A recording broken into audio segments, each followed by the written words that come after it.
Local councils across England will be able to keep all proceeds from business rates raised in their area under new plans unveiled by the Chancellor. George Osborne said the move would see £26 billion diverted from central government to local government.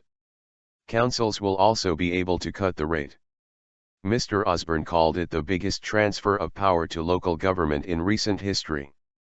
The Local Government Association, LGA, said the move was good news.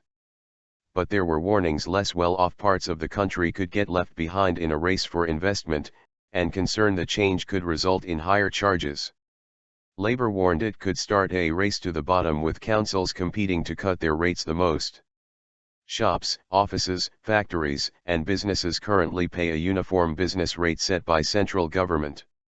Councils collect the tax and send the funds to the Treasury, which then redistributes them so that areas with fewer businesses do not lose out. Since 2013, local councils have been able to keep up to half.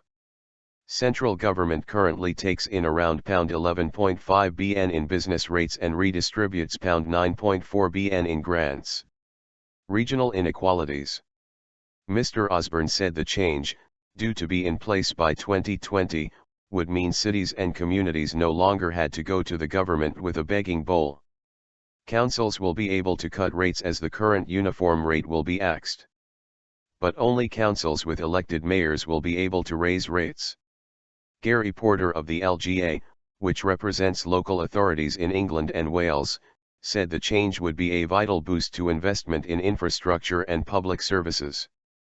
CBI Director General John Cridland said that if the change was a way to cut business rates, then it will spur councils to take a pro-growth approach, and has the CBI's support.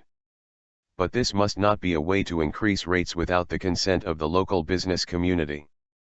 John McDonnell, the shadow chancellor, said, "Without the right safeguards in place, it'll be the poorest areas that are hit hardest.